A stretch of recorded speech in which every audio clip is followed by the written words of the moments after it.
Boa noite, doutora. Seja muito bem-vinda. Uma honra estar iniciando a semana com a senhora. Boa noite, Carlos. Boa noite a todos, né, que nos acompanham. Uma honra para mim, né, poder estar aqui conversando com vocês, né? Ser uma conversa bem tranquila, a gente vai poder esclarecer dúvidas e eu vim aqui para auxiliar no que for necessário nesse sentido. E como vai auxiliar? Eu não tenho dúvidas disso. Gente, olha, vai aí nos seguindo no Instagram, Vozes em Debate, no YouTube, Vozes em Debate.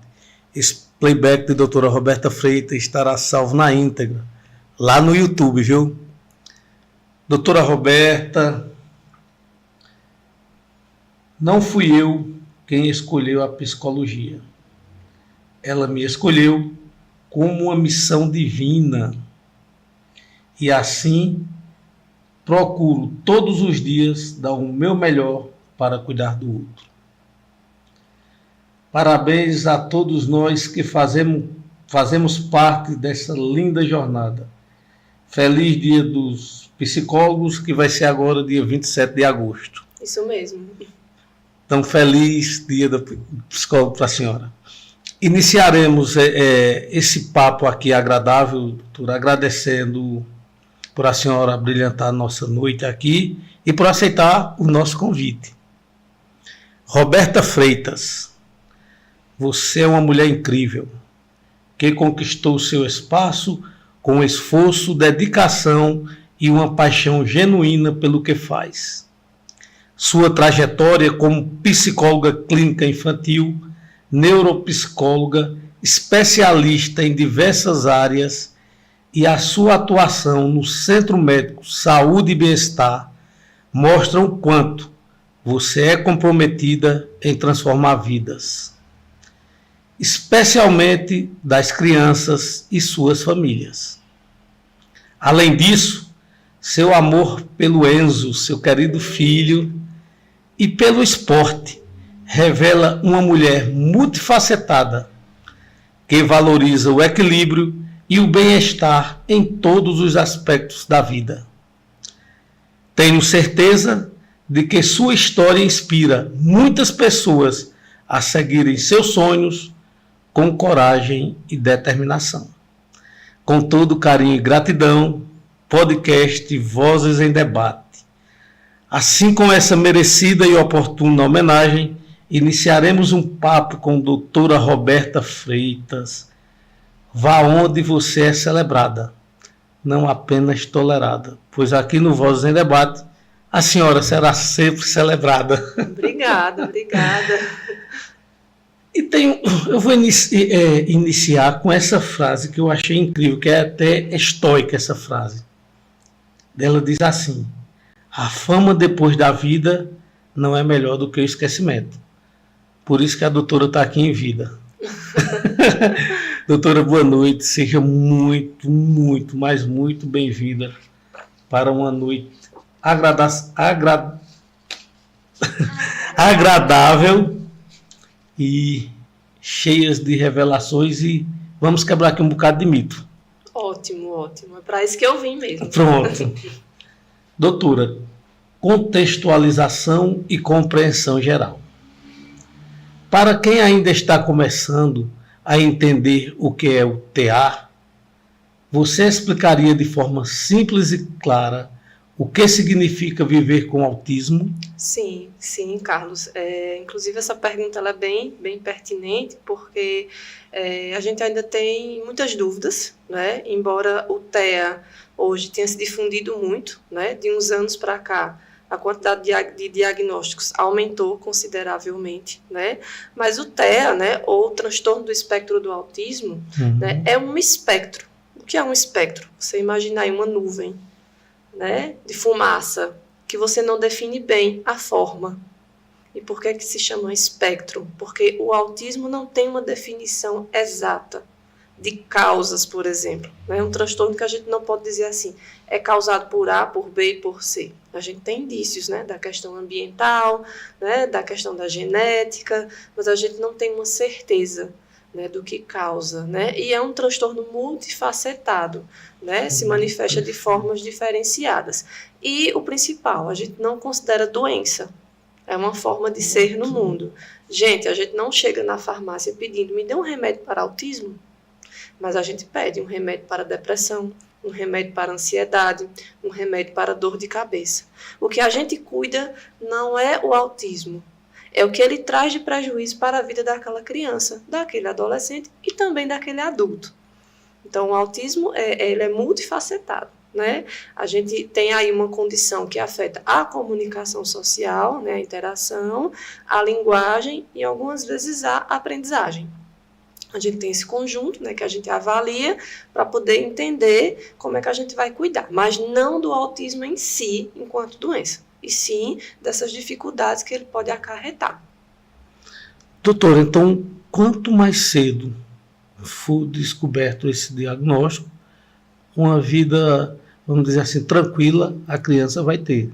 Isso mesmo. Aqui desmistificando o primeiro ponto. Existe ainda, né, infelizmente, uma questão médica de se dizer assim, mas cada criança tem seu tempo. Não. Existe uma coisa chamada marcos de desenvolvimento.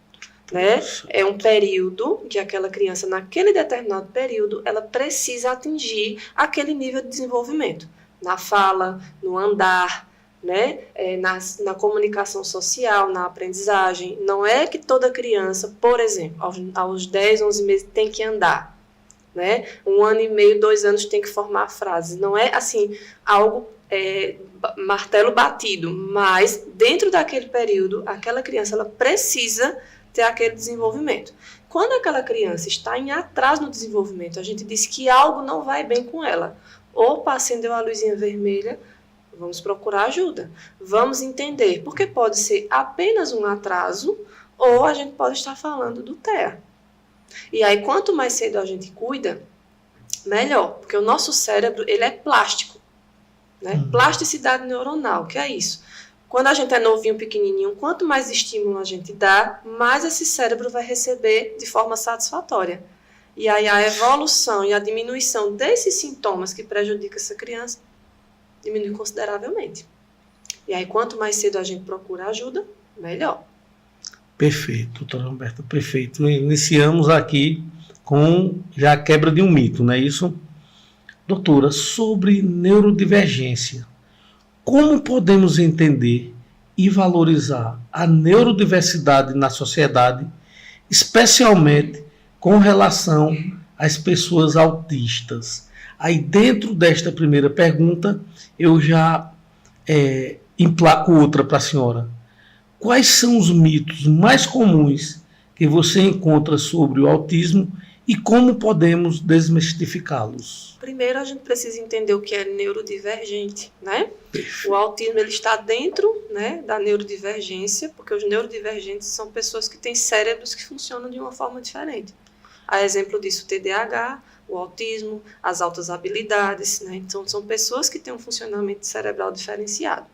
Né? Então, acho que o primeiro passo, Carlos, é a gente entender, né, que as pessoas elas não pensam igual. Né? A gente, enquanto pessoa, a gente não é igual. Exatamente. Cada ser humano é único e essas pessoas que têm um funcionamento cerebral diferente, elas precisam ser compreendidas. Né? E essas necessidades atendidas dessa forma. Eu vou dar um exemplo disso na educação. Né? Eu entendo que existe um parâmetro, né, que precisa ser seguido no geral. Mas o que a gente vê muitas vezes hoje é que crianças, ainda hoje, viu? Melhorou muito, mas ainda hoje, crianças com autismo que têm um prejuízo acadêmico, crianças hiperativas, né, que precisam de um acompanhamento diferente, crianças portadoras de altas habilidades, não são compreendidas. Né? Existe uma forma diferente de aprender, de ser e de estar no mundo. E essas crianças elas precisam desse acolhimento. Né? Um dos mitos que eu falei do autismo, essa questão de ser doença. Sim, né? Exatamente. E outra que eu vou dizer, não é nem mito, é preocupação. Às vezes as mães perguntam assim, mas doutora, e como vai ser o futuro? Né? E eu entendo, a preocupação da maioria delas quando eu não estiver mais aqui, né? Como é que vai ser, como é que vai ser essa criança? Tudo vai depender primeiro do estímulo, do tratamento e do nível de suporte dessa criança. Por isso que a gente corre tanto atrás de cuidar. Mas dizer que ela não vai ter um futuro, gente, é um mito. Né? O autista ele pode aprender, ele pode se socializar, né? Ele pode ir para uma festa, ele pode namorar, né? Eu digo isso porque também atendo autistas adultos. E muitos passaram uma vida e vieram ter um diagnóstico agora na vida adulta. E passaram uma vida ali. E uma vida aparentemente normal. Isso, exatamente. Então, as mamães que estiverem até ouvindo, calma, né? Relaxem, porque eu entendo que é uma preocupação e a gente entende também que o mundo ainda está se preparando para isso. A gente melhorou muito, mas ainda existe muito preconceito, né? Infelizmente, né? Existe em todos os segmentos e na saúde mental não seria diferente. Muito obrigado, excelente a explicação. E agora vamos sobre o diagnóstico e a intervenção. Quais são os sinais precoces que os pais e educadores devem ficar atentos para identificar o TEA? E outra pergunta dentro dessa, de que forma as intervenções com a terapia ABA podem ajudar no desenvolvimento de crianças autistas? Ótima pergunta. Sinais básicos, eu já falei aqui. Atraso na fala. Vai falar no tempo dele, doutora. Eu já ouvi casos assim. Doutora, mas eu falei com 3, 4 anos. Aí eu até brinco. Ô pai, então o senhor precisa ir procurar também uma avaliação para ver o que foi que aconteceu com o senhor, né? Vamos lá, vamos tentar entender. Mas para dar uma brincada, né? Quebrar o gelo. Atraso na fala, como eu disse no início, é um sinal de que algo não está ocorrendo como esperado. Então, atraso na fala, né? Bebezinhos a gente observa quando é um autismo mais severo, suporte 3, o sono muito alterado, a inquietação, a dificuldade de receber um afago, um colo. Dislexia também. Há alguns casos também, né? Chega na escola, né? Começa a dificuldade na interação social. Aquela criança que quer ficar mais quietinha no cantinho dela. Algumas desenvolvem a mania de entrar embaixo da mesa, girar em torno de si, girar muito objetos, né? A gente chama de flapping, isso aqui, ó, que é autoestimulação, né? Então, andar na ponta dos pés. Por que eles andam na ponta dos pés? Não é tanto uma questão motora, é a hipersensibilidade, ó. Tocar o chão incomoda, e aí eles colocam a ponta dos pés. Hipersensibilidade auditiva, que é isso? Muita sensibilidade ao som, hipersensibilidade olfativa ao cheiro, hipersensibilidade no paladar. São crianças mais seletivas, né? Não comem qualquer coisa. Doutora, meu filho não come, ele é autista. Calma. Existe um contexto para isso. São vários sinais que quando a gente soma e junta, aí é que a gente chega a um diagnóstico. Entende? Roberta, eu lembro que eu assisti um filme, ele é antigo, é Meu Filho, Meu Mundo. Eu nunca esqueci esse filme, porque os pais, na época do filme, não tinha o tratamento e as informações que a gente tem hoje. E eu lembro que em casa mesmo, ele ia tratando do menino, da criança, e ela ia melhorando, daqui a pouco ela tinha uma caída e ficava, como você explicou, como é que chama essa... O flap, sim, né? O flap. Doutora lembra desse filme? Já assisti? Eu já assisti o Rayman, né? Sim, que é um autista adulto. Sim, né? Rayman. Rayman também. Outro ponto importante aquela criança até o primeiro ano falava, balbuciava, de repente parou. Isso é um sinal seríssimo. Falava, balbuciava, de repente ficou calada. Né? Desaprendeu. Criança aprendeu certas habilidades até 1 ano e meio, desaprendeu. Outro sinal importante a ser considerado. E que muitos pais não consideram. E aí, quando vem procurar ajuda, já se perdeu um pouquinho de tempo. Ótimo. E aí você falou da terapia ABA, né? Sim, uma das terapias, né, eficazes, eu gosto de dizer que é uma das e não é a única. Doutora, um momentinho só. O que é que significa essa sigla ABA? É um termo em inglês que fala da questão do comportamento. Behavior é comportamento em inglês. Então, ela vai tratar dos comportamentos que a gente chama disfuncionais. Né? O que é isso? Que não funcionam bem na vida daquela criança. É uma das abordagens. Eu sempre gosto de dizer que várias abordagens funcionam desde que a gente trata o autista enquanto sujeito, enquanto pessoa. E dentro dela, que é a que eu particularmente gosto, é a naturalista. A gente usa os elementos do ambiente para estimular aquele comportamento naquela criança. né, e diminuir alguns que não são funcionais, né? Não todos, porque, por exemplo, o flapping, né? A gente controla, mas por que não se retira? Porque aquela criança ela se autorregula naquele movimento. Porque tem criança que se desregula com barulho, com cheiro, com uma rotina que muda, criança que tem dificuldade séria com mudança de rotina, também é um dos sintomas do autismo. Então, aquele flapping, aquela movimentação do corpo e das mãos ajuda ela a se regular, principalmente no momento de crise. Então, essa forma mais naturalista de lidar consegue ver a criança como uma pessoa. Como eu disse desde o início, o autismo não é uma doença. Existe uma pessoa ali que funciona de uma forma diferente. Então, a aba, nesse sentido, para mim, ela é eficaz. Ela tem etapas, o autismo, eu posso dizer assim, ciclos, são 1, 2 e 3, se eu não me engano. São níveis de suporte. Níveis de ajuda. Níveis de ajuda. Antigamente a gente chamava grau 1, grau 2, grau 3. Antigamente não, uns 2 anos atrás. Aí agora é nível de suporte, que é o nível de ajuda que aquela criança vai precisar. Né? O nível 3 é o suporte mais severo. Então, aquela criança que realmente, ela, na maioria das vezes, ela não fala, ela é não verbal. Algumas delas expressam algum comportamento de agressividade ou autoagressividade, ou agressividade para com o outro, né? O suporte intermediário, algumas têm uma dificuldade na fala, mas elas conseguem ter uma interação. E o suporte 1, que é o mais leve, são as crianças que a gente chama de mais funcionais. Elas conseguem ali interagir e muitas até mascaram o sintoma, de tão funcionais que são, né? Por isso a avaliação é importante. Aí, Roberta, são 2 tipos dessa avaliação. A natural, natural, né? A aba, né? A naturalista. Sim. E a comportamental. A comportamental, ela, qual é o que ela utiliza para diagnosticar? Na verdade, ela trata. Ela trata, né? O tratamento dela é bem mais comportamental mesmo. Estou entendendo. É como se fosse uma escola mesmo, ensinar aquela criança. Doutrinar. Isso, né? Eu considero um pouquinho mais fechada. Não é que não funcione, gente, não é isso. Mas, assim, do meu ponto de vista pessoal e profissional, eu gosto mais dela para esse viés mais naturalista. Considero o ambiente da criança, as vontades dela. Tá. Porque, às vezes, a gente quer ensinar aquela criança um comportamento, mas aquela criança não quer. Não é o desejo dela. E acho que você concorda comigo que o que nos motiva a aprender é o quê?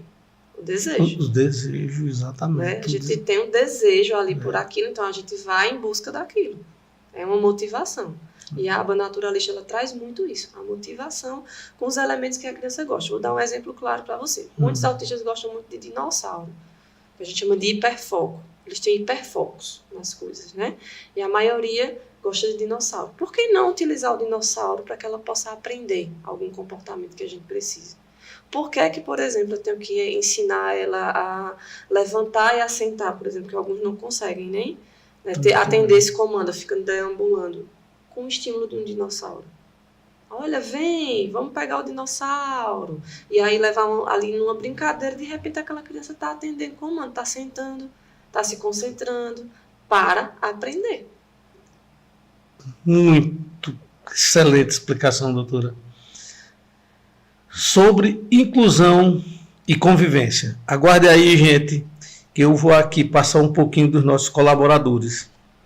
Doutora Roberta, tudo isso aqui só é possível porque temos os nossos colaboradores, aquelas pessoas que confiam no nosso trabalho e que a gente dá essa devolutiva com muito carinho e muito amor. Inclusive, a senhora está aqui entre os nossos colaboradores, mas nós temos aqui, doutora, o Hotel Acauã, tradição e conforto. Faça sua reserva no melhor da cidade e região. Campos Supermercado, a maneira certa de economizar. Rua Barão de Vila Bela, 207. Henrique Motopeças, fazendo acontecer. Estamos localizados na Praça Jurandir de Brito, número 36, Centro Pesqueira. Colégio SESG e Unopar Anhanguera, Polo Pesqueira. Funcionando no mesmo espaço. 2 polos de educação no mesmo endereço. Comece a estudar e transforme sua carreira. Talentos Estofados, o melhor estofados da sua cidade e região, fabricação própria, Pesqueira, Arco Verde, Belo Jardim e Caruaru. Daqui a pouco tem mais, viu? doutora Roberta, inclusive a senhora. Mas vamos lá, a pergunta que eu deixei aqui no ar, sobre inclusão e convivência. Como podemos criar ambientes mais inclusivos, seja na escola, no trabalho ou na comunidade, para que as pessoas autistas possam se sentir acolhidas e valorizadas? Importante essa pergunta. Tem vários fatores aí. Acho que o primeiro é a empatia. A gente precisa ter empatia. E trabalhar a empatia não é algo fácil. A empatia não se refere só a eu olhar para aquela pessoa e dizer, coitadinha. Não tem a ver com isso. Tem a ver com você olhar aquela criança que está com dificuldade e ver uma pessoa. E entender as dificuldades dela. E para entender também essas dificuldades, a gente precisa se informar. Concorda? A gente precisa entender o que é que está se passando ali. Né? E hoje a gente tem tanto acesso à informação. Né? Então a gente pode se informar, entender, né? O exemplo de uma escola, né? Num ambiente lá escolar, podemos até prevenir algumas crises quando a gente se informa, quando a gente conhece aquela criança, sabe o que é que vai, né? O gatilho. Qual vai ser o gatilho de uma crise naquela criança. Então é a informação, é a empatia, é o acolhimento. Acho que são fatores importantíssimos. O amor. Né? Exatamente, o amor, para que essa inclusão ela aconteça de fato. Porque uma coisa é a teoria. Eu sempre digo, a teoria é muito linda. Mas a prática é difícil. Até porque a gente tem uma tendência natural a querer enquadrar as coisas. Né? Então, na educação, na saúde, em todo lugar é assim. Aquela pessoa não se enquadrou ali, então a gente tem que encaixar ela de todo jeito, a pulso. E eu acho que aí é onde a inclusão ela falha, muitas vezes. Por isso que o procedimento natural, naturalística, que a senhora abraça com mais... porque estou começando a entender. Entende mais essa criança como uma pessoa, como uma criança, gente. Olha, autista faz birra, viu? Não é só crise, não. Tem birra. Dos 2 aos 4 anos as crianças não têm a adolescência do bebê, os autistas também têm, então eles vão fazer birra, né? Eles vão ser mal criados, viu? Vão precisar de educação, de limite. A diferença é você entender as particularidades daquela criança e ir lidando com isso. Mas são crianças acima de tudo. Entende? Gente, participem, que a doutora Roberta vai conceder o feedback para vocês aí. Carmen, tem alguma... Tem, né? Pronto, gente, olha, vão aí participando, que daqui a pouco tem o feedback da doutora. Carmen tá ali já agendando. Doutora, experiências pessoais e humanas. A senhora poderia compartilhar uma história inspiradora de uma pessoa autista que tenha superado desafios ou conquistado algo importante? Aí outra dentro dessa. Na sua experiência, qual é o maior aprendizado que podemos tirar ao conviver com pessoas neurodivergentes / autistas? Eu poderia citar várias aqui, né? Mas algumas me chamaram muito a atenção, né? Dentre elas um pequeno que eu acompanho há um tempo, né? A primeira vez que ele falou. Né? Então já iam aí 2 anos, né? Tentando interagir, tentando chegar junto. Né? E quando ele emitiu as primeiras palavras, olhando para mim, né? Então aquilo para mim é uma vitória. Os olhos, né? Assim, tanto que ele está comigo até hoje. Né? Teve ele, né? O outro que a questão escolar muito deficitária, né? E hoje já está grande, né? Já estuda, tem seguido a vida dele. Os adultos que eu consegui assim, fazer um diagnóstico, né? Embora tardio, mas que hoje estudam, que hoje têm a vida deles. Então são tantos, né? Eu digo, Carlos, que Deus me deu um filho, né, de barriga, mas muitos de coração. Eu sempre digo que Deus ele sabe de tudo. Né? Então eu vou te dar um filho de barriga porque tu vai ter muitos de coração, tu vai precisar acompanhar, né? E para mim é tocante isso, porque eu realmente assim, eu tenho uma minha consciência tranquila que eu acolho de verdade. Né? Como se filho não é filho. E aí isso responde a segunda pergunta, né? O amor. O amor pelo que a gente faz diferencia tudo. Então, olhar essas crianças como crianças e com muito amor, e não ver só um problema, uma dificuldade, e principalmente não ver só um diagnóstico, um número, um CID, né, que é o que a gente chama de Código Internacional das Doenças, né? Está ali um número. Não resuma os seus filhos a um número. Doutora Roberta, pegando a parte do que a senhora está falando, o que vem me preocupando hoje muito é porque várias mães estão tomando esse diagnóstico, ou por elas mesmas, ou por uma avaliação superficial. Isso é só preocupante para mim, eu imagino, na vida profissional da senhora. Como é que a gente pode esclarecer isso de forma especial para as mães que tomaram essas decisões? Ou porque a vizinha disse isso, ou porque a internet me convenceu dessa forma, ou porque levou a um profissional e ele disse, não, seu filho é. Porque o que me preocupa hoje também é a questão econômica que está se criando nesses diagnósticos. A senhora concorda comigo? Concordo porque vive essa realidade, né?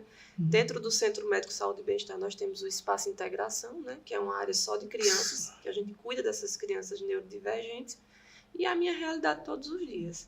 E qual é a minha preocupação, né? Os diagnósticos fast food, né? Rápidos, né? Pediu, levou. E, gente, se vocês soubessem como uma avaliação ela é minuciosa, como ela é cuidadosa, né? E ética.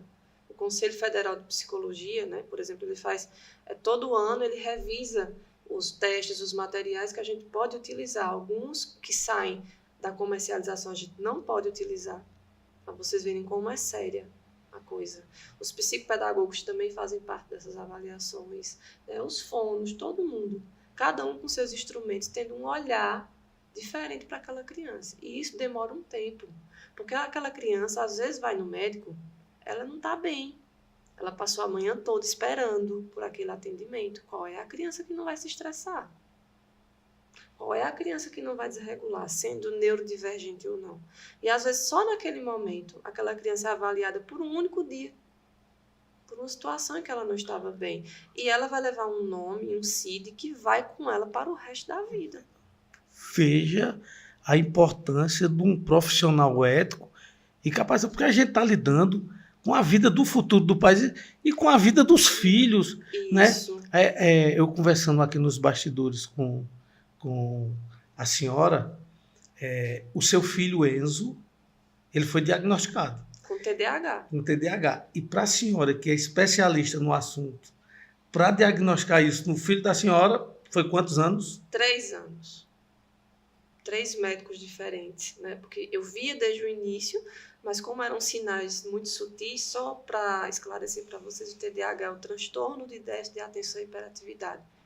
É um cérebro que funciona de uma forma mais acelerada, né? Tem um grau de inteligência ali altíssimo, mas que se a gente não conduz, né, a criança ela passa a não conseguir se concentrar na escola, não consegue estudar direito, né, alguns comportamentos muito inquietos, isso precisa de cuidados. Então, foi todo um período de observação. Outro detalhe, depois da pandemia, eu chamo dos bebês da pandemia, né, as crianças que nasceram naquele período, que hoje estão por volta dos 5 anos, a gente teve muitos pseudodiagnósticos, falsos diagnósticos. Por quê? Muita gente precisou, ou não precisou, mas colocou as crianças nas telas, não tinha o que fazer naquela época. Aquele período foi horrível. Crianças que não viram os primeiros sorrisos, elas viam máscaras. Elas não viam sorrisos. Né? Máscaras, então, assim, isso também contribuiu muito para esse aumento de diagnóstico. Eu sempre pergunto, seu filho, quando eu olho a data de nascimento, mas como foi o teu estímulo naquela época? Você aprendeu muito, não conviveu com muita gente, fez muito uso de tela? E quando a gente vai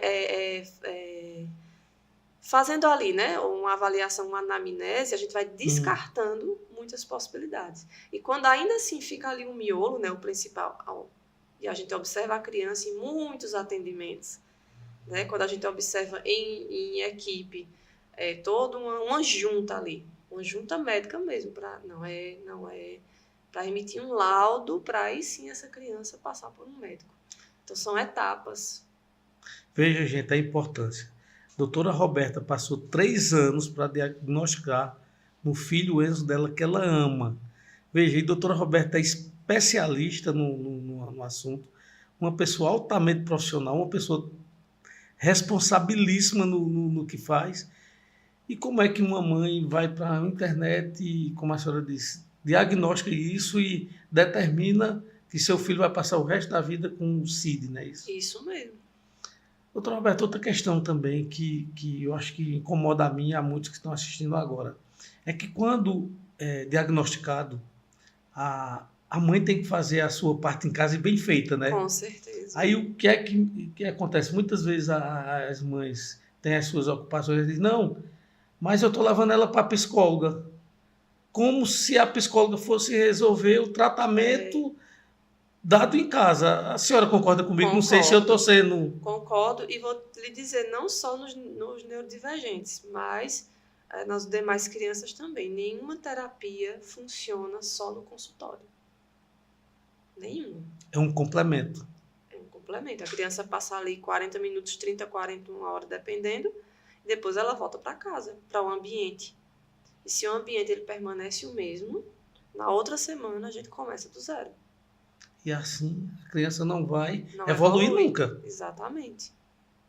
Doutor Roberto, outra questão que me deixa assim bastante preocupado é a alienação parental. E isso inclui não só as crianças autistas, como de um modo geral. E eu tenho certeza que a senhora vem atendendo muito também essa demanda. Isso. Com a sociedade que a gente vive hoje, né? Os vínculos sendo desfeitos, né? O que a gente observa, né? Muitos pais e mães, eles não conseguem separar a vida pessoal da vida com os filhos, né? Porque a gente estava até conversando isso aqui em off, né? Uma coisa, né, é o seu relacionamento com aquela determinada pessoa. Outra coisa é a relação daquela pessoa com o filho, a sua relação com o filho. Existe ali um fruto, né, de algo que foi planejado em algum momento ou não, mas que veio, né, e que é uma pessoa e que tem direito de amar. Né? O amor entre homem e mulher acaba, mas de filho, eu não creio que acabe, não. Né? Então, assim, fica o vínculo eterno. E criança, ela precisa, se ela tem o pai e a mãe ali, ela precisa. Ela precisa daquela presença, ela precisa daquele apoio, ela precisa daquele cuidado. Agora, ali em off, né, o que o pai e a mãe vivenciam enquanto esse casal é outra situação. É outra história, não tem nada a ver. Os pais precisam ficar atentos a isso, né? Eu costumo dizer, vá tratar suas feridas pessoais na terapia, isso é importante. Se cuidar na terapia, entender, né, superar o trauma, né, tudo que aconteceu para poder não passar aquilo para aquela criança. E muitas vezes não é consciente, gente. É de forma inconsciente. Às vezes é uma palavra, um gesto. Então, e aquela criança absorve ali. Então, se tratar para tratar de quem a gente ama, né? Exatamente. Doutora Roberta, que papo, que diálogo fantástico. Eu tenho aqui já alguns feedbacks. Eu queria que a senhora respondesse aqui. Sim, com todo gente, prazer. Boa noite. Muito obrigado aqui pela participação. Augusto Ferreira, boa noite a todos. Excelente a explanação da doutora, sem dúvida alguma. Cigano do Nordeste, parabéns. Cigano do Nordeste é o pai do nosso querido Daniel. César. Ah, meu querido, César é mesmo que um filho para mim. Boa noite, Augustus. Quero muito falar com você. Ana Maria, boa noite, excelente. Carlos Galvão, boa noite a todos, boa noite. Muito importante as explicações. Evanildo Tenório, boa noite, Carlos. Já estamos por aqui. Os meus irmãos de fardas estão lá conectados com a gente. Então, na pessoa de Evanildo aqui, eu mando um abraço aí para todos os irmãos de fardas. E façam perguntas, viu? De Jair Ferreira, boa noite. Estou aqui excelente explanação. Jailson também é irmão de farda. Tarcísio Dantas participa intensamente. Boa noite, meu irmão Tarcísio. E já vou aqui passar a pergunta para a doutora, viu?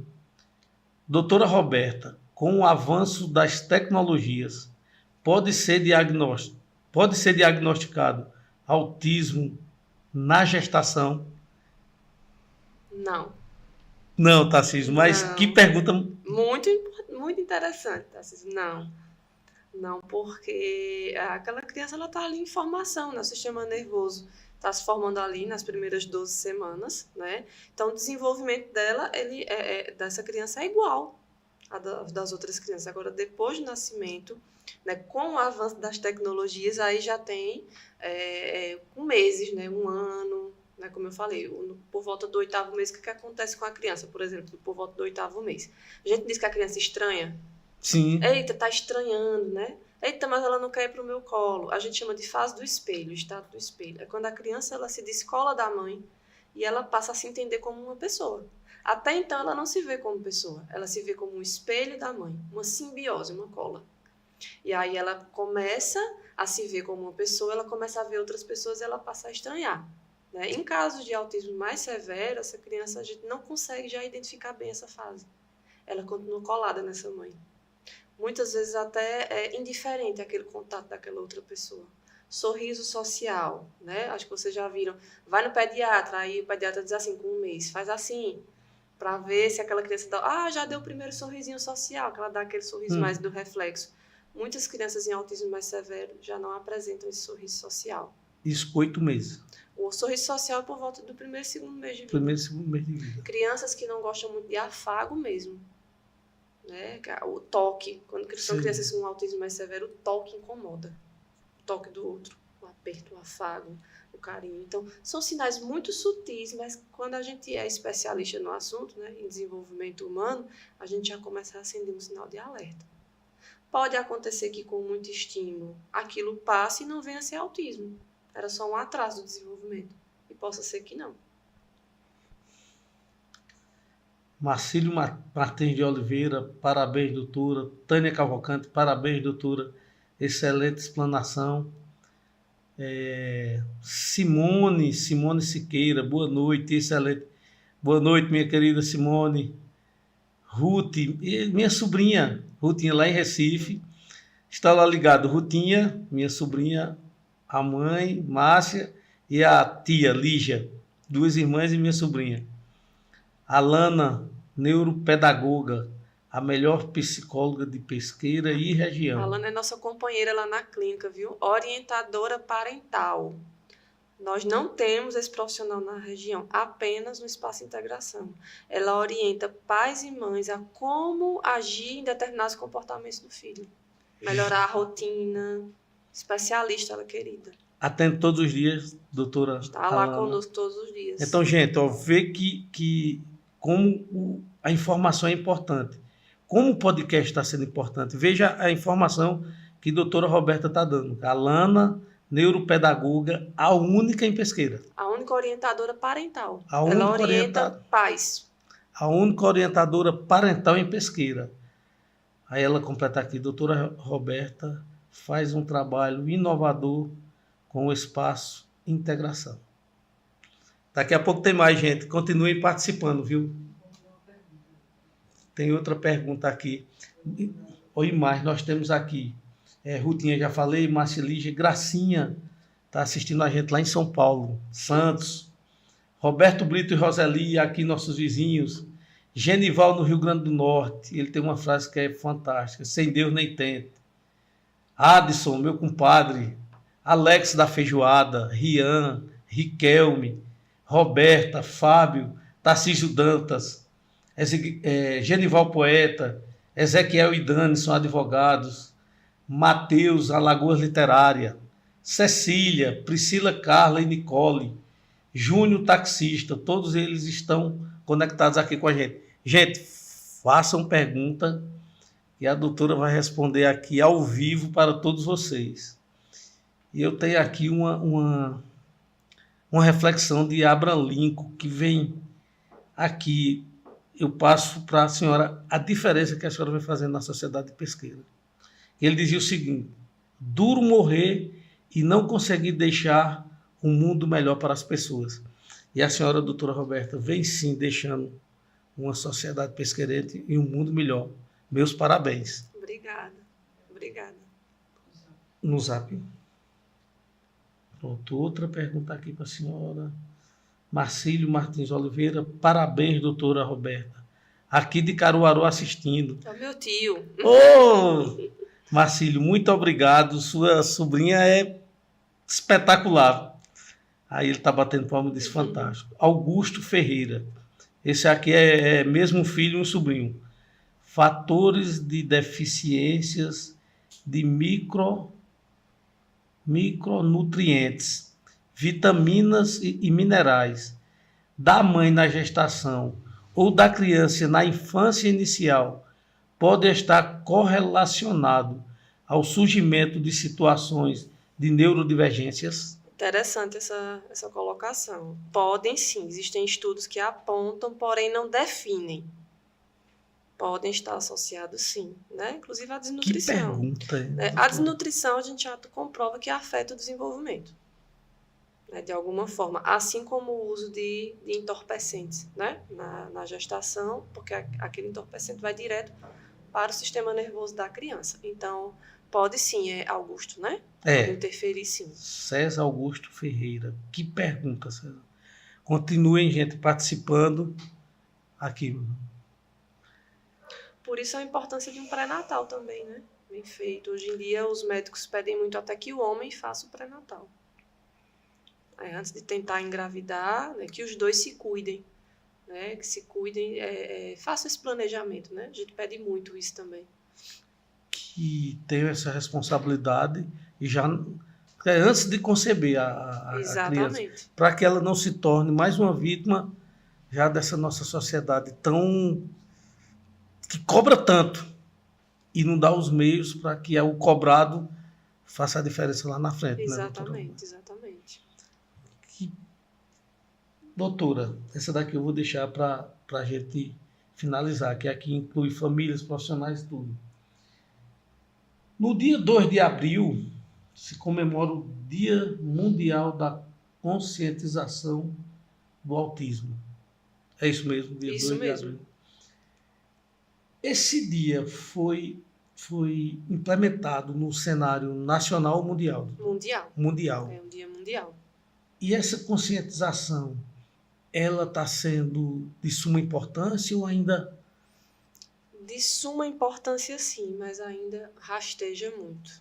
Acho que a gente ainda está longe um pouquinho dessa realidade, né, da consciência. Até por conta desses fatores que eu já coloquei aqui, né, que eu já mencionei, né, a falta da inclusão mesmo, essa questão do diagnóstico, porque o que eu escuto muito também na realidade hoje? Doutora, mas também tudo hoje é autismo. Né? Mas aí vem muita banalização da informação. A comercialização. A gente deve se informar, mas a gente tem que ter cuidado com essa comercialização. Porque aí as pessoas que são neurodivergentes, elas terminam até sofrendo esse preconceito por conta dessa banalização. E aí isso dificulta um pouco essa conscientização também, porque eu escuto isso muito. Também tudo hoje é autismo, também tudo hoje, né? Mas existem os casos e casos, né? Doutora Roberta, já chegou algum caso para a senhora que a pessoa já veio com o diagnóstico do autismo? Vários. E a senhora olhar e diz, gente... No final da avaliação não era. E aí, assim, alguns pais ficam chateados, né, com raiva, porque queriam ali um diagnóstico, né, de toda forma, mas não era. Acontece muito, né, os diagnósticos muito rápidos, muito precoces. Precoce que eu digo no sentido de não se respeitar o tempo de uma avaliação, o período de observar aquela criança. É muito sério. Muito sério. A gente tem que trabalhar com profissionais que realmente vistam a camisa. Sim. E que amem a profissão. E outra coisa, fora a medicalização, né? Porque o que temos de crianças medicadas, né? Vou citar só aqui a nossa realidade do município. Muitas. A gente está falando só de pesquisa. E muitas vezes sem necessidade. E eu imagino o que é que um psicotrópico desse acarreta na vida de uma pessoa. É a coisa do custo-benefício, né? Beneficia de um lado, prejudica de outro. Então, o médico ele avalia, né, se aquela criança necessita mesmo, se o benefício é maior. Se o benefício for maior do que o custo, medicaliza, mas só se for necessário. Né? Mas a longo prazo, a gente sabe que afeta o sistema nervoso central, né? Estou falando aqui com a doutora Roberta, mãe de Enzo. Doutora Roberta, como despertar o potencial cognitivo de um filho? E dentro dessa pergunta, a importância das oficinas cognitivas. Você fez uma pergunta ótima. A gente fez isso agora nas férias, né? A gente trabalhou com o brincar de uma forma funcional, lúdica e ao mesmo tempo educativa. Né? Foram oficinas que trabalharam a concentração, a memória, a atenção, o foco, a afetividade. Então, eles brincaram, né? Mas não um brincar solto, sem muito sentido, não só lúdico, mas com todo um direcionamento. Um brincar coletivo. Isso, e a gente estimula cognitivamente os nossos filhos, muitas vezes de forma simples. Né? Tem pai e mãe hoje em dia, eu sei que a realidade é corrida, gente, eu também vivo numa realidade corrida, viu? Carlos sabe a agonia que foi hoje para chegar aqui. Mas tem pai que não consegue tirar 10 minutos para jogar um jogo com um filho. Um dominó. Né? Filhos maiores, Uno. Une tanto as famílias do Uno, né? Montar um quebra-cabeça simples. Então, esse brincar, ele faz tanta diferença. E marca a vida daquelas crianças. E tem muito pai e mãe que não consegue hoje em dia fazer isso. Assim, toma o celular. Para de me aperrear. Assim, tô cansado. Gente, eu sei. Mas eu acho assim, quando a gente assume a missão da paternidade e da maternidade, isso é uma coisa tão divina e tão séria. Porque a gente vai ser responsável por a vida daquela criança o tempo todo. O tempo todo. Então, despertar esse potencial cognitivo, a gente pensou nisso lá no Espaço de Integração, quando a gente montou, né, junto com a Ana Laura, né, que é nossa administradora excelente, a Micaela, que é minha sócia, que acolhe todas as ideias, né, além de sócia, é minha irmã de coração, eu sempre digo isso para todo mundo, não escondo isso de ninguém. Boa noite, dona Micaela. Onde é que fica o Espaço de Integração? Do lado. Na rua do lado. Pronto, tá aqui, quase prédio colorido, né? A gente já fez bem colorido. Então, assim, a gente montou com essa intenção. E essas crianças interagiram muito. Foi muito divertido. Teve a oficina de culinária, né? Teve a oficina de pintura, né? E na sexta-feira o nosso amigo Anderson, meu amigo Anderson que eu estava falando, né? Que é meu braço direito, uma pessoa excepcional, uma pessoa de Deus. Ele que fez a parte do lúdica, né? Levou o palhaço Leuzinho lá e divertiu muito as crianças. Boa noite, Anderson. E a gente pensou muito nesse sentido, né? De estimular esse potencial no brincar.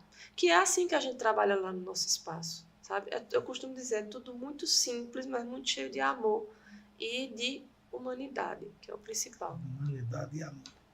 Gente, se alguém não encontrar o Espaço Lúdico, vem aqui que eu vou pessoalmente lá com vocês. Fica bem próximo aqui do podcast. Doutora Roberta, o autismo e o seu diagnóstico, a senhora já falou, que não é uma doença. O que era que a gente poderia definir como crianças atípicas? São crianças autistas. Autistas, elas não, né? são típicas, né? Esse termo, acho até um pouco. O pessoal usa, mas assim, são crianças que não estão dentro do padrão de desenvolvimento e de comportamento. Aí a gente chama de crianças atípicas ou neurodivergentes. Ou neurodivergentes. São sinônimas aí no caso, né? E a saúde mental hoje? Puxado. A gente estava comentando aqui, né? As situações, as crises de ansiedade aumentando, né? Os diagnósticos de depressão de criança a idoso. Criança se mutilando cada vez mais cedo. Isso, né? E eu faço um alerta aqui. Foi bom você ter aberto essa aba, porque, gente, a gente precisa parar um pouco. Parar para se ver um pouco. Ver nossos filhos, ver as nossas relações, se enxergar um pouco. A vida é corrida, mas a gente corre tanto para quê? Por que a gente corre? Onde é que a gente vai chegar, afinal? O ansioso, ele vive no amanhã. O depressivo, ele vive no ontem. E o saudável precisa viver no hoje. Perfeito, repita. O ansioso vive no amanhã. O depressivo vive no ontem. E a pessoa saudável precisa viver no hoje. Um dia de cada vez. Eu gosto muito daquela frase até bíblica, né? A cada dia basta o seu mal. Né? A cada dia a gente vai ter as nossas batalhas, vai ter as nossas dificuldades. Quando eu me refiro a isso, eu não estou falando que a gente não deva se planejar. Planejar e se organizar é uma coisa. Mas viver tentando controlar, porque amanhã a gente não sabe nem se vai acordar, já é outra história. A gente vive numa sociedade hoje desbussolada, a gente está sem sentido, sem direcionamento. Corre, como eu disse, corre para quê? Qual o propósito de correr tanto? As pessoas não sabem nem o propósito delas. Se eu parar e perguntar assim, mas por que você está correndo tanto? Que agonia. Eu não sei. Não sei. Aos jovens, você está estudando, você quer fazer que faculdade? Não sei. Tá, mas por que você está nessa agonia, nessa correria? Eu não sei. E isso eu atribuo boa parte. Tem a questão familiar, né? Tem a questão da estrutura familiar, mas a gente vive num mundo cheio de informação. E a gente precisa parar até para filtrar essas informações. Nem tudo que chega para a gente é válido. A vida perfeita do Instagram, né? As modas por aí. Aqui eu não digo, eu vi um pessoal dizendo, mas olha, tem pessoas que vivem de comércio. Eu vou dar o exemplo do morango do amor, gente. Nada contra. Acho que deve ser uma delícia também.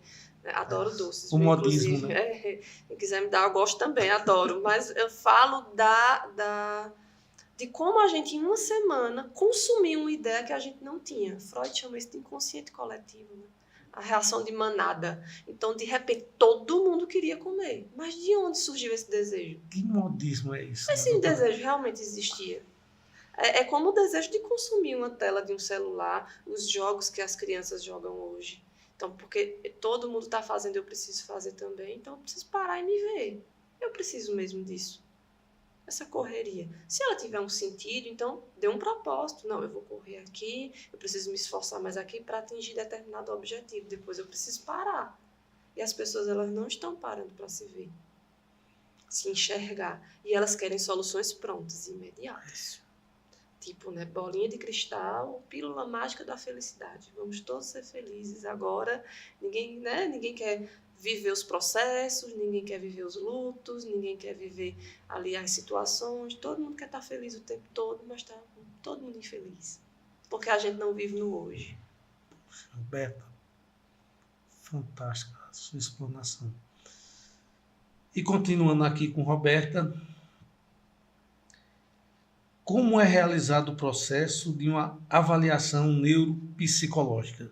Aguarda aí para a senhora me responder daqui a pouco. Quem está ligado na gente também são meus filhos. Doutora Eduarda Galvão, cirurgiã dentista. Meu filho, Carlos Eduardo, que casou sábado agora. Recebi uma filha, que é Jéssica. Estão conectados com a gente. Sejam bem felizes, meus amores. Mas aqui, alguns dos nossos colaboradores, doutora Roberta. Daniel Filmmaker. A produção de Hollywood bem pertinho de você. Doutor Eduardo Galvão, cirurgião dentista, competência e compromisso com a saúde bucal. Grapel, pontualidade e responsabilidade, localizado na rua Vigário Espinosa, número 112.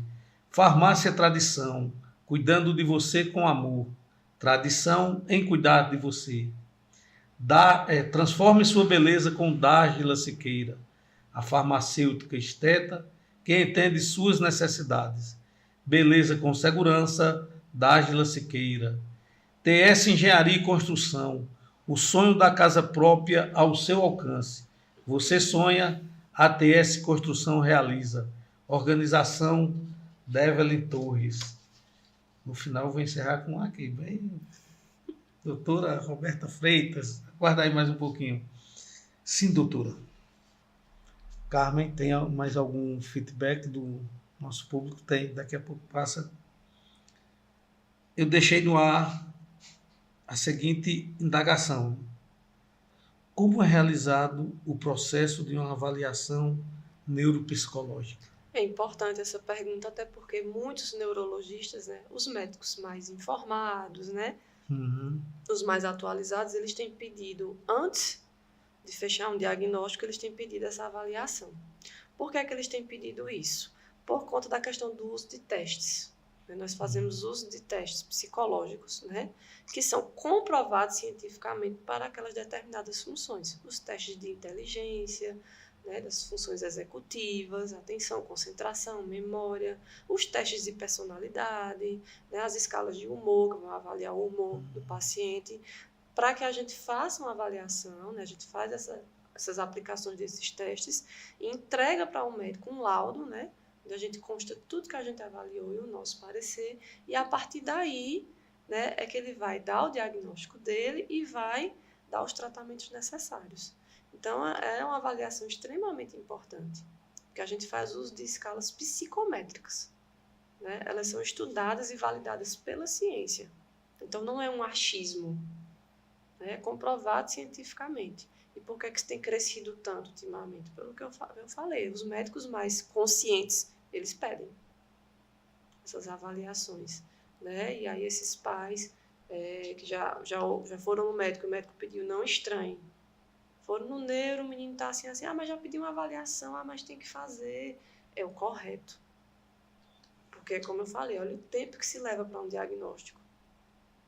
O diagnóstico ele não é dado de cara, de um achismo. Eu acho que porque meu filho tem isso, eu acho que porque seu filho está assim, vou lá e dou um diagnóstico. Não, é algo muito sério. Então, eu tenho também trabalhado nessa linha em Pesqueira também para interiorizar, porque antes só tinha em Caruaru ou em Arco-Verde. E agora a gente tem aqui também. A gente precisa valorizar o que é nosso. Meus parabéns. Doutora, a importância dos estímulos para o desenvolvimento das crianças é de fundamental importância, Com né? certeza. Lembra do que eu falei da plasticidade do cérebro? Sim, o sim. cérebro é plástico, como se fosse um plástico. Ele estica à medida que a gente estimula. E aí, muitos dos comportamentos, se não for autismo, eles vão desaparecer à medida que a gente dá aquele estímulo. E às vezes são estímulos tão simples, mas que fazem uma diferença tão grande. O que o esporte significa para a senhora? Eita. Aí dentro dessa, a psicologia e a mamãe de Enzo. Como equilibrar tudo isso, doutor? Eita, olha só. É interessante, vou contar uma história bem pessoal. Eu posso, né, contar uma história pessoal? Pode. Acredita que até os 18 anos eu era extremamente sedentária? Sério? Aí eu recebi um diagnóstico. Eu não tenho a febre reumática instalada, né? Eu tenho como se fosse a bactéria, mas ela não se instalou nem no coração nem nos rins. Ela fica aqui dormindo. E aí quando eu fui ao médico de Garanhuns, todo mundo preocupado lá em casa, e meu Deus, vai ter um problema no coração. Ele olhou pra minha cara assim, aí viu as taxas. Eu nem vou nem levar isso em consideração. Você se exercita? Eu disse, não, eu sou sedentário. Ele disse, toma vergonha na sua cara e vai fazer uma atividade física. Carlos, aquilo para mim foi uma virada de chave. E ali eu comecei, né? Pratiquei muitos esportes, né? Assim, mas na corrida eu me encontrei, né? Porque Campeã, viu? Em várias edições aqui. foi na minha época de atletismo oficial. Agora Sim. eu me aposentei, viu? Estou correndo só por prazer. Mas porque a corrida, né? Porque além das amizades, né? Que eu fiz muitas, embora alguns achem que é um esporte solitário, não é. É claro que tem treinos que a gente faz sozinho. Alguns treinos eu prefiro ficar sozinha, por quê? Porque ali eu vou refletindo, vou organizando meu dia, organizando as ideias, né? Trabalhando minha saúde mental. Sim, gente, psicólogo precisa trabalhar a saúde mental, viu? É igual o médico que tem que cuidar da saúde física, senão adoece. Né? Então, assim, a corrida ela me ajuda a equilibrar o que eu tenho durante o dia, né? Que é cuidar de Enzo, né? O grande amor da minha vida, meu filho, digo todo mundo sem medo, né? De expressar isso, para cuidar dele, das demandas dele, cuidar das crianças da clínica, né? Cuidar das demandas do dia a dia e cuidar de mim também. Então, o esporte para mim eu acho que para todo mundo, é salvação. A gente precisa trabalhar o físico também. E libera dopamina, serotonina, substâncias responsáveis pelo prazer, pelo conforto, pela alegria. Isso é importante. Ao invés de liberar dopamina com vícios, né, liberem a dopamina de forma saudável. Eu sempre recomendo. Doutora Roberta, quem está sempre ligado aqui na gente é psicólogo também, Robson Sim. Ferreira, uma pessoa excepcional que faz parte de tudo isso aqui, né? Como Daniel, minha esposa Carmen, meus filhos, Giovana, Robson e Simone. Eu tenho certeza que ele está ligado, tenho certeza absoluta. Meu irmão, um grande abraço para você. E eu tenho uma grande admiração pelo profissionalismo de Robson. É psicólogo assim como a senhora. Cigano do Nordeste, pai do meu querido Daniel, está ligado na gente aqui. Djalma e Sabrina, lá em Caruaru. Um abraço todo especial. Esse casal maravilhoso que está brilhantando a nossa noite. Temos aqui uma pergunta também de Clésio Alves. Clésio, meu amigo Clésio. Doutora Roberta, uma mulher fantástica e de um profissionalismo sem igual. Parabéns ao Voz em Debate por mais essa pessoa ímpar a participar desse momento e nos trazer informações valiosas. Clésio, muito obrigado mesmo. Roberta realmente é uma pessoa ímpar, uma profissional de um gabarito lá em cima excelente. E muito obrigado por estar nos prestigiando, né, doutora? Sim, um abraço, Clésio. E o podcast está aqui realmente para dar voz e vez a todos os pesqueirenses. E uma honra receber Roberta aqui. Muito obrigado, Clésio, pela sua participação. Kleiber Galindo, boa noite, grande Carlos. Meus parabéns pelo programa. Se eu avisar aqui quem é Kleiber, ele vai estar aqui com a gente também. Kleiber foi diretor do presídio aqui de Pesqueira, fez um excelente trabalho. Hoje é secretário, está trabalhando em Recife, é um dos nossos secretários do Sistema Prisional de Pernambuco, da CIAP. Então, meu irmão Kleiber, muito obrigado pela participação, muito obrigado por tudo que você me ensinou e pelo profissional que eu sou hoje, eu devo muito a você. Muito obrigado, meu irmão. Rocha Evânia Rocha, vereadora, e trabalha lá também comigo, é minha amiga pessoal, uma pessoa fantástica. E Rocha Evânia tem um filho, João, que é um amor incrível pela mãe, é um amor impressionante. E ela faz aqui uma pergunta. E o mais importante é o diagnóstico precoce. Parabéns pelo esclarecimento. Muito bem, doutora Rocha Evânia, aí Kleiber Galindo está fazendo uma pergunta. Pergunta, os tratamentos das pessoas diagnosticadas são apenas terapia comportamental ou também é medicamentosa? E qual profissional atua neste tratamento dos medicamentos? Que pergunta, Cleber? Perfeito. Em alguns casos, a gente precisa fazer uso, né, da medicação. E aí, a depender do caso, né? Geralmente eu encaminho. Quando for um caso mais cognitivo mesmo, né? Comportamental, eu peço para um neurologista infantil acompanhar aquela criança. Né? Quando eu percebo que tem alguma alteração mais de humor, né? De algum humorzinho deprimido ou muita ansiedade, aí eu encaminho para um psiquiatra infantil. Vai depender do que eu observo. Mas sim, tem casos que são medicamentosos. Não para o autismo, mas para alguns sintomas que vêm junto. Por exemplo, a agitação, algumas crianças que têm dificuldade de dormir e a agressividade, a agitação. Né? Algumas não conseguem parar, né, quietas, ou elas se autoagridem ou podem agredir outras pessoas. Em casos mais severos, de suporte 3, aí a gente pede, sim, o uso da medicação. Né? E as terapias continuam, né, enquanto suporte, né, para que aquela medicação ela faça o efeito devido. Porque também só medicar, sem as terapias, não surte efeito. É um elo. É um conjunto. É um tratamento multidisciplinar. Eu digo hoje a vocês de certeza, gente. Não há um tratamento eficaz para autismo sem ser multidisciplinar. Eu, Roberta, né, quando eu atendo a criança é autista, já tem laudo. Olha, você vai para a equipe. Porque, veja, não é justo que eu fique com teu filho aqui só comigo se eu sei que não vai funcionar só comigo. Não está certo. Não é o adequado. porque eu sei que o tratamento ele é em conjunto. Ah, mas todos precisam das mesmas terapias? Não. É por isso que lá eu faço uma anamnese, eu faço uma triagem. E aí eu vou ver o que aquela criança precisa. Porque, como eu disse, são sujeitos.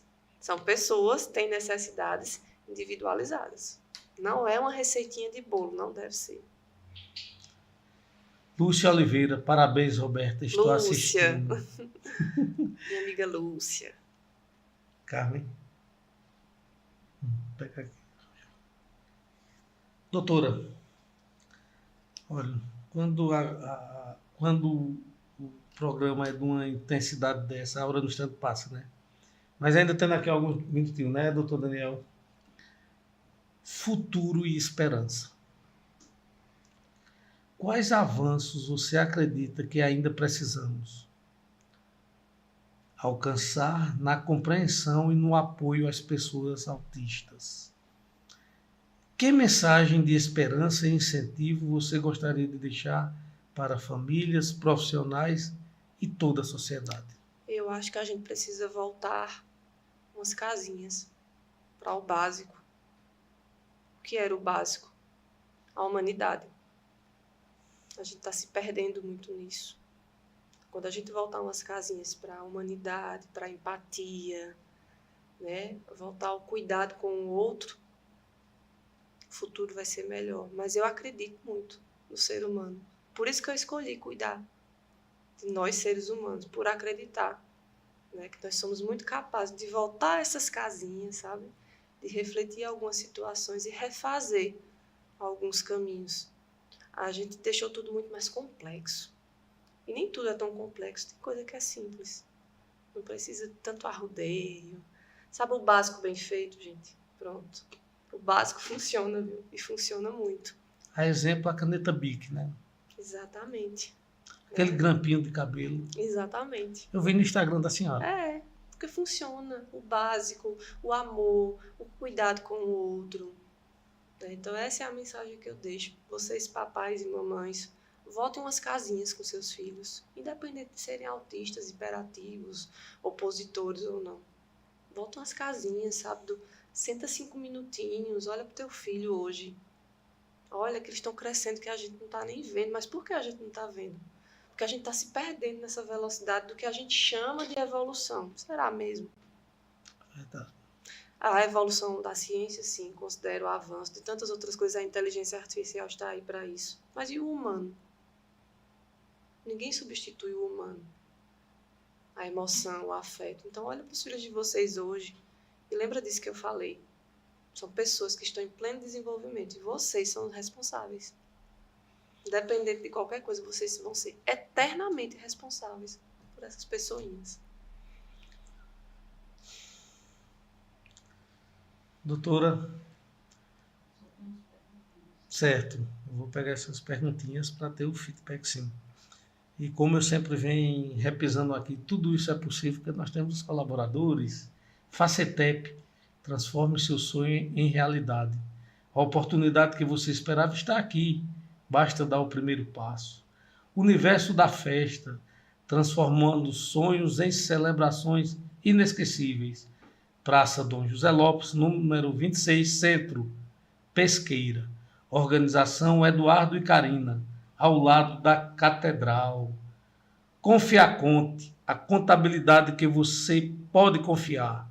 Rua Adalberto de Freitas, 94, Centro, por trás das Americanas. Doutora Roberta Freitas, nossa mais nova colaboradora, psicóloga infantil, neuropsicóloga, sócia do Centro Médico de Saúde e Bem-Estar, localizado aqui na Avenida Ezio Araújo. Qual é o número, doutora? É o número do telefone? 3835-4822. E o número de lá é o 339. E vamos seguir o Centro Médico de Saúde e Bem-Estar nas redes sociais? CM, Saúde e Bem-Estar. Facebook? A mesma coisa. E o Espaço Integração é Espaco Integração. Instagram.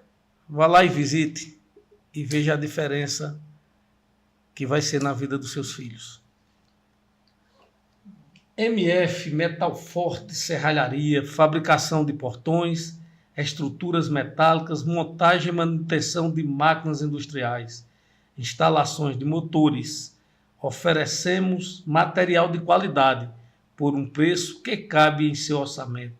Organização, meu amigo Cleiton.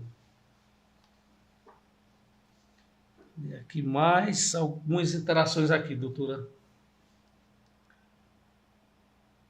Estimulando a mente oficial. Esse é o que está designado. Parabéns. Anderson. Anderson, boa noite, meu querido. Uma honra, sabendo que você está ligado aqui. Também não podia ser diferente, né? Roberto é excepcional.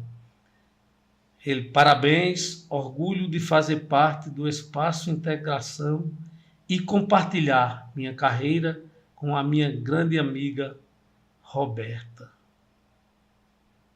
Anderson é meu braço direito e esquerdo. Braço uma direito. Pessoa ímpar também. Ô, Anderson, então vamos trazer lá aqui, né, doutora? Deveria, merece, viu? Tem muito a compartilhar com vocês. Então tem Anderson aí, a Alana, sócia. Tem Micaela, a minha sócia. Tem muita gente. Vamos trazer o bem-estar todo? Traga. Será uma honra receber todos vocês aqui, viu? Treinadora Lucivânia. Olha, a minha amiga Lu. A amiga que a corrida me deu. Pronto, uma grande amiga que o esporte me trouxe. Isso mesmo. Teve aqui. Inclusive a doutora foi presenteada, não foi? Foi. Estímulo à mente oficial. Ótima pergunta e resposta bem pontual. Por isso que temos um programa de terapias personalizadas. É, o que a gente tem, Anderson coloca aí, o que a gente tem lá no Espaço Integração, né? As nossas terapias. Que foi o que eu já conversei aqui, né? São psicólogos, psicopedagogos, neuropedagogos. Né? Então, a gente tem uma equipe grande, fonoaudióloga, né? Que é para acompanhar essas crianças, né? De uma forma individualizada e humana. A gente preza muito por isso lá. Rochevânia Rocha. Eu tinha medo da medicação, doutora. Mas os ganhos foram extraordinários. Falei. Quando introduzidos na vida do meu filho. É o que eu falei. Bem acompanhado, bem direcionado, Rochevânia, vale muito a pena. Cada caso é único. Mais alguém? Não tem mais alguém, não. Doutora, eu vou encerrar aqui a minha participação, deixar a Giovana vir, mas dizer que foi uma honra enorme bater esse papo aqui com a senhora e dizer que as portas aqui do Vozes em Debate estão abertas sempre que a senhora e toda a sua equipe precisar. Eu que agradeço, Carlos. Eu acho que esse seu projeto, né, essa missão que Deus lhe deu é uma missão muito especial. Né? Além de levar informação para as pessoas, é abrir um espaço de diálogo. Não é só a informação pela informação, que isso a gente pode ter na internet. Né? Mas você abre um espaço, né, de escuta. Sabe? Você escuta a gente e você abre para que as pessoas nos escutem e também que a gente escute as pessoas. Então, que Deus continue te guiando nessa missão. E que a recíproca seja verdadeira. Deus continue guiando a senhora nessa missão divina, como a senhora disse. Aí, doutora, aqui nós temos, eu acho que Giovana vai até falar, nós temos aqui os nossos... Porque muita gente pergunta assim, Carlos, olha, eu não posso ser um colaborador todo mês. Eu digo, não, mas você pode ir lá comprar um chaveirinho, uma camisa, canetas, a gente tem canecas. Sim. E tem aqueles tirantes também, são lindos. Aí pode ajudar nesse sentido. E não podendo ajudar comprando alguma coisa, ajude nos seguindo lá no YouTube e tanto no Instagram. E aqui eu vou me despedindo, falando para essas pessoas que acreditam no nosso trabalho. Sempre que alguém tem uma ideia ou algum assunto e se dispõe a colocá-lo em prática, o mérito tem que ser repartido. E o mérito desse programa aqui eu tenho que repartir, eu tenho que repisar sempre isso. Eu não posso esquecer nunca. Eu tenho, quando eu andando, olhar para trás e dizer, essas pessoas aqui fizeram parte diretamente para que esse projeto a gente colocasse ele para frente. Então não teria conseguido concluir este trabalho sem a ajuda de muita gente. Eles merecem o meu mais profundo agradecimento. E os agradecimentos vão a Robson, psicólogo, a Daniel, que faz tudo isso aqui acontecer, a minha esposa Carmen, a meus filhos, a Giovana. Eu não posso deixar de enfatizar isso sempre. E todos os nossos colaboradores, inclusive a senhora. Os acertos eu devo a eles. Todos os acertos eu devo a eles. Os erros são todos meus. Então, Daniel, Robson, Carmen, Giovana, Cadu e Maria, meu muito obrigado.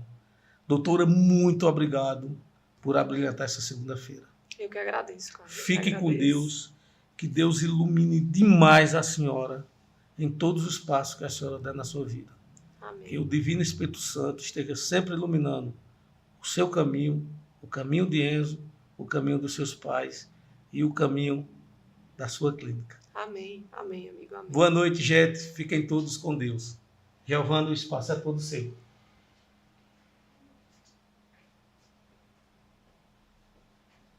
Boa noite, doutora Roberta. Boa noite, Giovana. Boa noite, pessoal que está assistindo a nossa live, o nosso podcast Voz em Debate. Muito obrigada pela participação de cada um de vocês que está aqui fazendo a nossa noite mais que especial, estando aqui dividindo e compartilhando conhecimento, recebendo conhecimento com essa figura especial, doutora Roberta. Um prazer ter você aqui essa noite. Igualmente, igualmente. Então, desde já, agradecer a sua presença e a de todos os colaboradores, a cada pessoa que se faz aqui presente, mesmo estando aqui, fazendo tudo isso possível, e a você que está em casa também.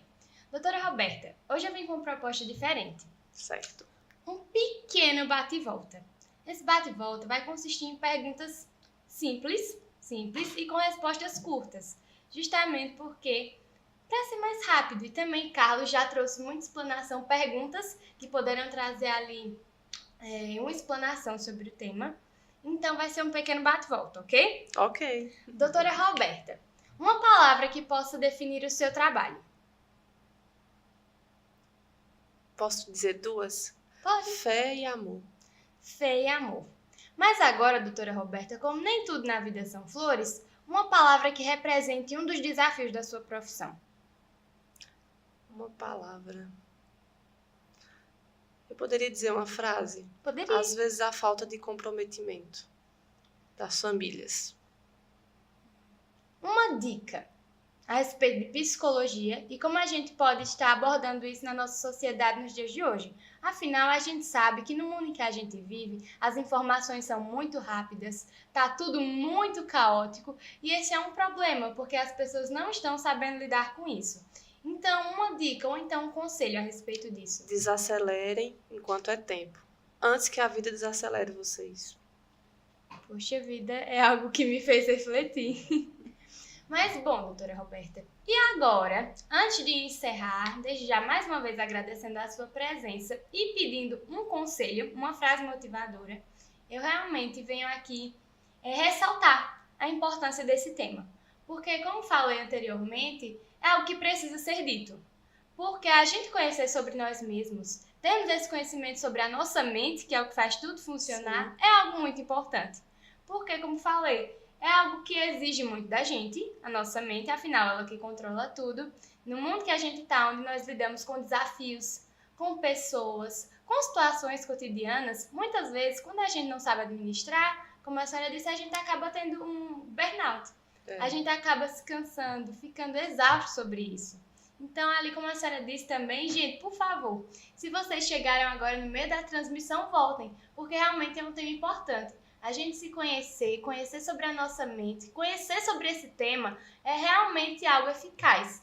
Então, realmente, um conselho assim, doutora Roberta, algo que possa fazer com que essa reflexão fique ao longo da semana com as pessoas que estão assistindo e que ainda vão assistir, sobre esse tema do autocuidado.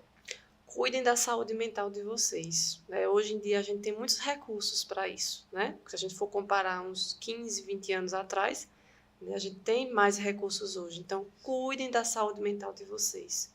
criança, adulto, idoso, autoconhecimento é a chave que abre muitas portas. Bom, pessoal, terminando a noite com essa fala, com essa entrevista, com a sua presença especial que nos trouxe conhecimento sobre esse tema. Então, mais uma vez, agradecer a sua presença de cada um que está aqui presente e agradecer por mais uma segunda, por mais um momento de interação, de conhecimento. Então, pessoal, que vocês possam ficar ligados no nosso podcast nas redes sociais, seguir a nossa doutora Roberta nas redes sociais, acompanhar esse trabalho, que é um trabalho muito bonito e importante aqui na nossa sociedade pesqueira e todo mundo, gente. É realmente, psicologia, eu vejo que não é um trabalho fácil, mas que é necessário e que envolve muito você. Então, pessoal, boa noite. Como o Carlos falou, se você quiser ser um colaborador interno e externo do nosso podcast, você já nos seguindo nas redes sociais, podcast Voz em Debate, você já contribui e muito. E participando aqui com a gente, sendo parte da família, já é algo maravilhoso. Então, desde já, agradecer a sua presença, desejar uma boa noite a você e ao pessoal que está em casa. E tchau, pessoal! Tchau, tchau. Tchau.